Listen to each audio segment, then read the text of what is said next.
Livro Fonte Viva, Espírito Emmanuel, Psicografia, Francisco Cândido Xavier, capítulo 48, Diante do Senhor. Por que não entendeis a minha linguagem? Por não poderdes ouvir a minha palavra? Jesus, no Evangelho de João, capítulo 8, versículo 43. A linguagem do Cristo sempre se afigurou a muitos aprendizes indecifrável e estranha. Fazer todo o bem possível, ainda quando os males sejam crescentes e numerosos. Emprestar sem exigir retribuição. Desculpar incessantemente. Amar os próprios adversários. Ajudar os caluniadores e aos maus. Muita gente escuta a boa nova, mas não lhe penetra os ensinamentos. Isso ocorre a muitos seguidores do Evangelho, porque se utilizam da força mental em outros setores. Creem vagamente no socorro celeste, nas horas de amargura, mostrando, porém, absoluto desinteresse ante o estudo e ante a aplicação das leis divinas. A preocupação da posse, isso absorve a existência.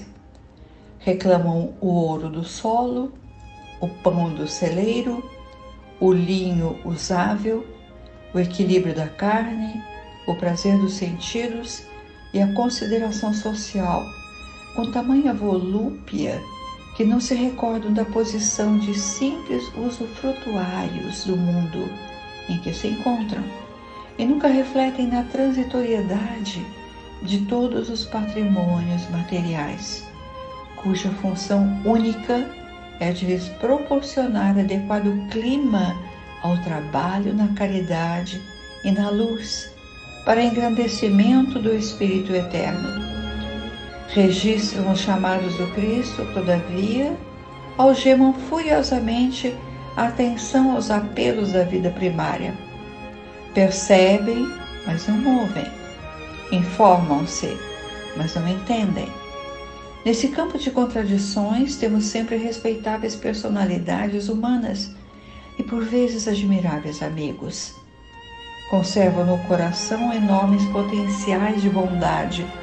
Contudo, a mente deles vive empenhada no jogo das formas perecíveis. São preciosas estações do serviço aproveitável, com equipamento, porém, ocupado em atividades mais ou menos inúteis. Não nos esqueçamos, pois, de que é sempre fácil assinalar a linguagem do Senhor, mas é preciso apresentar-lhe o coração vazio de resíduos da terra, para receber-lhe em espírito e verdade a palavra divina.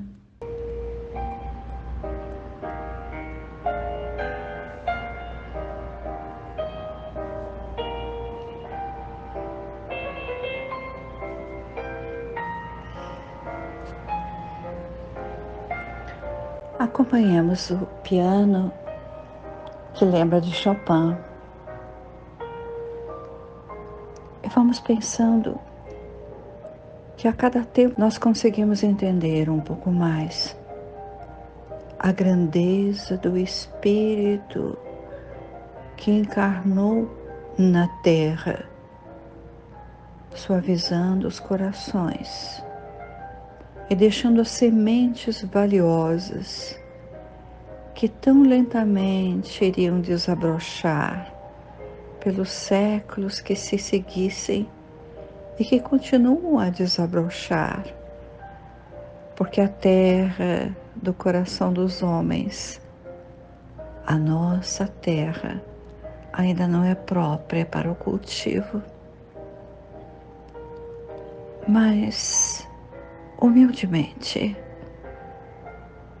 nós voltamos o nosso pensamento a Ele, para que através daqueles que lhe constituem a equipe de trabalho, que eles possam abençoar essa humanidade, ainda em pânico, não compreendendo os acontecimentos, há tanto e tanto, advertidos que somos pelos Espíritos amigos.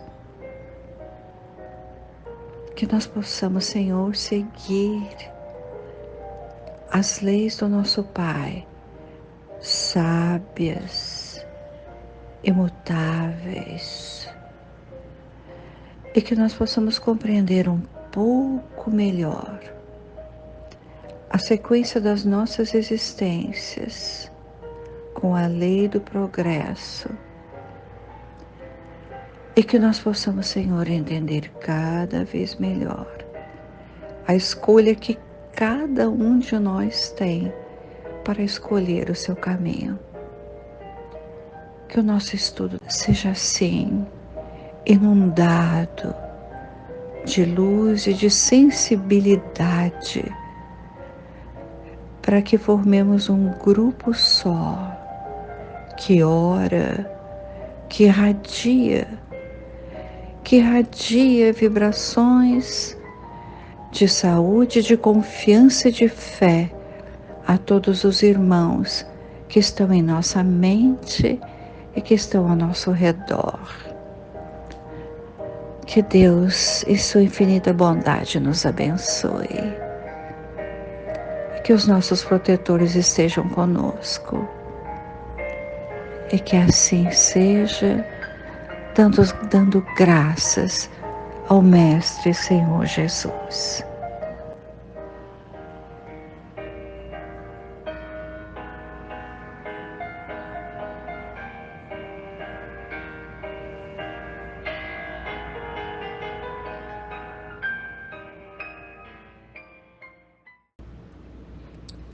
Vamos iniciar os nossos comentários, como usualmente fazemos. Bem, neste versículo do capítulo 8 do Evangelho de João, Jesus faz uma pergunta: por que não entendeis a minha linguagem?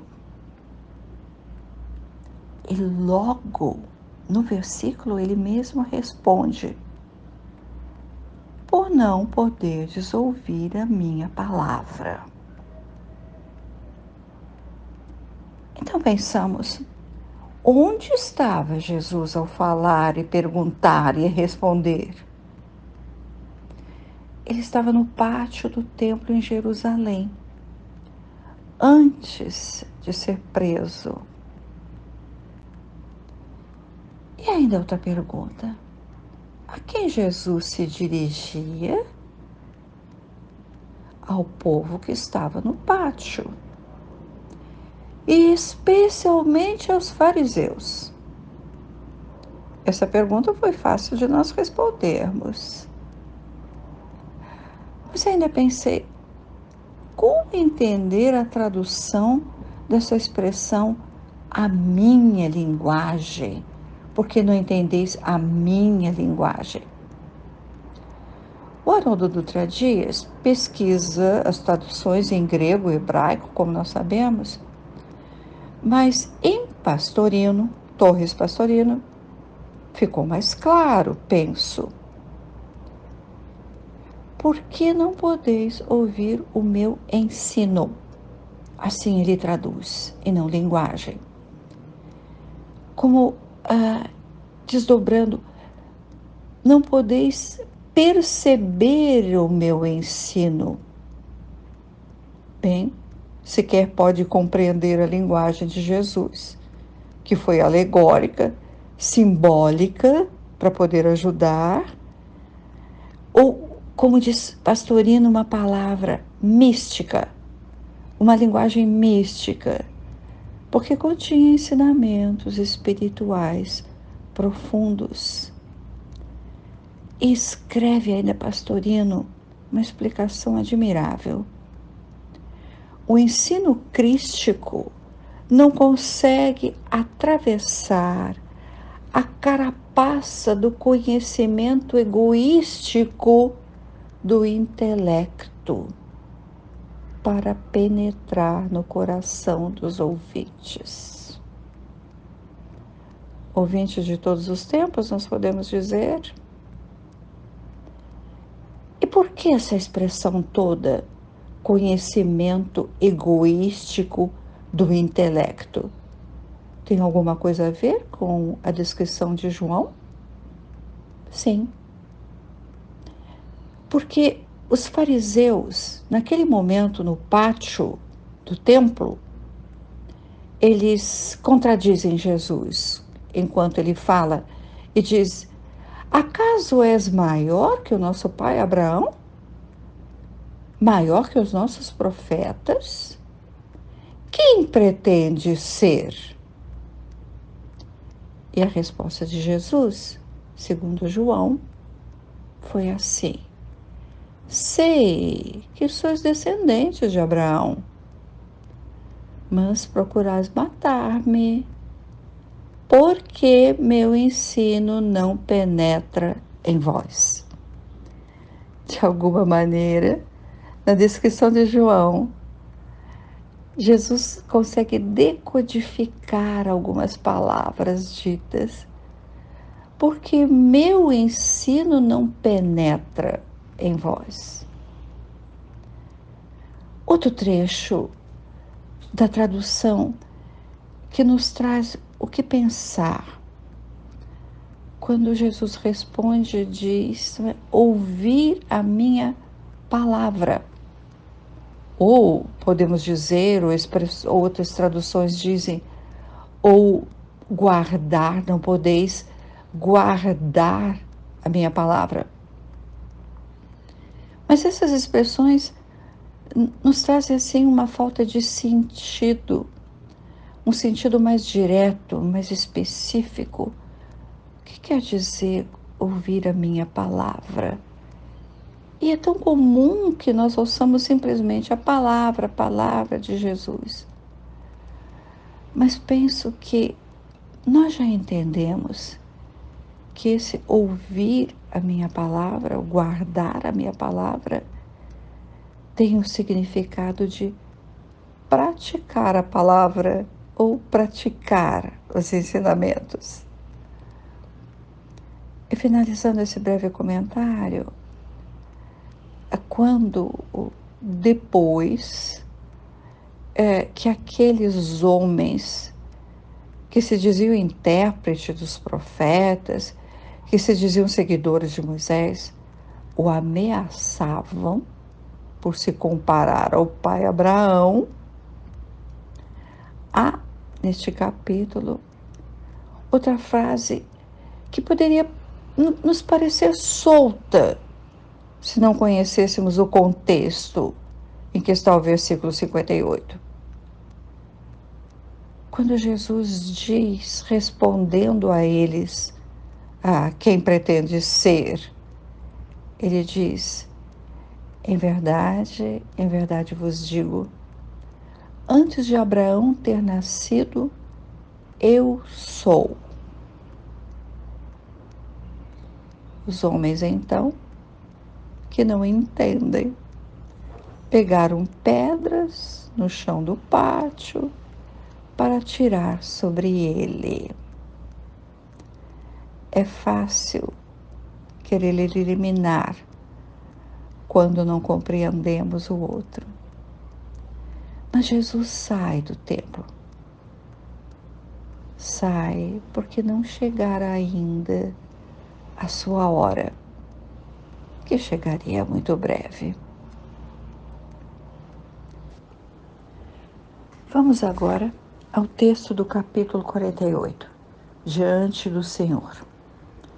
Emmanuel volta às palavras de Jesus e que foram notadas por João. Já vimos em que situação, em que tempo de sua breve vida na sociedade judaica, Jesus perguntou: por que não entendeis a minha linguagem? Ou, como na tradução de Pastorino, por que não ouvis o meu ensino? É compreensível que aqueles que escutavam no templo ou ouviam com estranheza os ensinamentos do Mestre.